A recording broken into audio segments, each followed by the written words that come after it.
Welcome, everyone, to the deep dive. Today, we're doing something really quite engaging, I think. We're exploring a collection of sources all titled Best Baby and Toddler Playtime Gifts. Now, that might sound like just, a shopping guide. But our goal here is actually, well, it's deeper than that. We want to unpack these choices, find the sort of hidden gems of knowledge inside, really understand the thinking behind early childhood play. I'm actually really excited to dig into how these seemingly simple items can be, well, pretty powerful for little ones. And it's a great collection to do that with. The sources cover quite a range. You've got things like basic developmental toys, items for tracking milestones, even bath toys. But each one, in its own way, seems designed to spark that curiosity, keep babies and toddlers engaged. As we go through them, I think you'll see some really interesting connections, those sort of aha moments about why these gifts stand out. And it all ties back to child development, sure, but also maybe creating those family memories, too. Okay, right, let's jump in. Maybe we can start where some of that really early sensory stuff happens. Bath time. First on the list is the Munchkin Float and Play Bubbles bath toy. Our source just says they're, colorful floaty toys. They rattle, they spin. Seems pretty basic. So what makes something like this genuinely impactful for development? It feels so simple.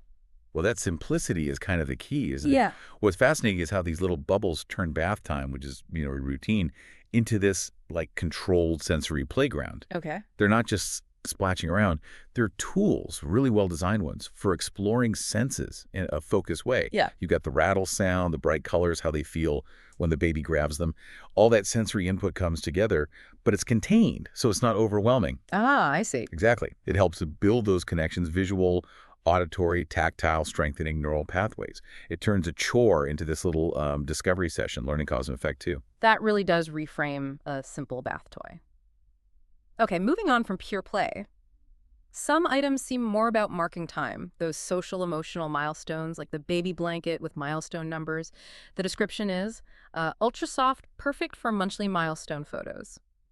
This isn't really about play in the same way, is it? It feels more about documenting growth. It is, yeah. And if you think about the bigger picture of early childhood, this item really speaks to the emotional side, the memory-making part.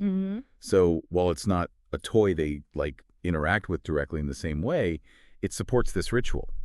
Celebrating how quickly they grow, creating this tangible record for the family. It really highlights how important it is to acknowledge each little stage, foster that connection, that shared history. That makes sense. Okay, next up, a real classic, wooden alphabet blocks. The source calls them classic, educational, beautiful, talks about letter recognition, stacking. Lots of parents might lean towards flashier, maybe more high-tech toys these days. What's the sort of enduring power of something so traditional like wooden blocks? Why are they still so relevant?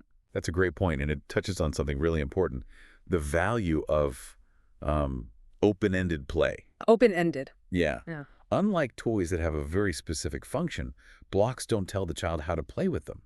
And that freedom, that's what really nurtures things like problem solving, even resilience.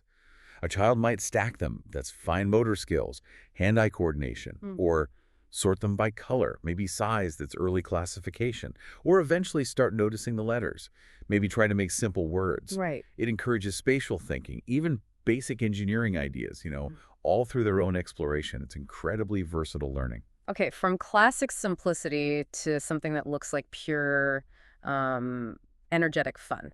The inflatable dinosaur ball pit, Right. pitched as turning the playroom into a fun zone. Looks like a blast, honestly.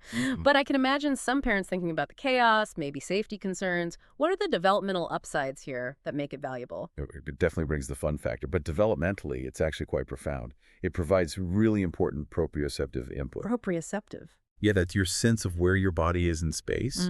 It's fundamental for coordination, for body awareness. The ball pit is this enclosed, safe area that encourages gross motor skills, climbing in, crawling around, throwing the balls. Okay. All of that builds balance and coordination. Plus, you've got the visual stimulation of the colors, the physical feeling of moving through the balls. It's an immersive environment. It can actually support physical and emotional regulation through that kind of active, imaginative play.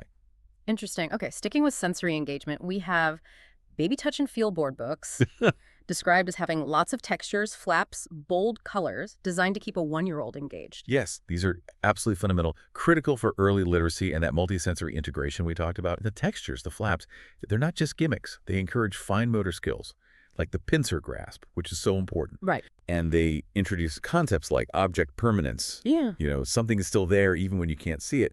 Plus, the bold colors are great for visual development. And just the act of engaging with a book, any book, at that age, it lays the groundwork for a love of reading later on. Absolutely. Now, here are a couple of items that seem to blend celebration with maybe subtle development. First, the first birthday outfit set. Source says commemorative outfit for the big day, mentions tutors, bow ties, that kind of thing. And then the first birthday musical cake toy. This one lets them pretend to blow out a candle. It lights up, plays happy birthday. Yeah, these two together really show how gifts can do double duty, celebrate a big moment, but also offer something developmentally. The outfit, well, that's clearly about marking that huge first birthday milestone. It's about the memory, involving everyone in the celebration. The musical cake, though, while it's festive, it also offers safe, interactive play. It introduces basic cause and effect, push the button, you get lights and music, and it lets them practice social rituals like birthdays in a playful way. That fosters early social emotional understanding. Okay, this next one, this is where the clever design really jumps out at me. The Activity Cube toy. The source says, 1 toy, 5 sides of fun. This cube includes shape sorting, bead maze, and spinning gears. That sounds like a whole learning center in one box. It really is. It's a fantastic example of a toy that packs in multiple activities, multiple sensory inputs. It effectively scaffolds development across different areas. Scaffolds. Yeah, like building sports. So the shape sorting, that's huge for cognitive skills, problem solving, spatial reasoning. The bead maze works on fine motor skills, hand-eye coordination, focus. Spinning gears introduce basic mechanics, cause and effect again. Wow. Because it offers different kinds of challenges all in one place, it keeps them engaged longer. They can switch between activities, explore different skills. It really supports that holistic development. Okay, and finally, something called a tummy time essential.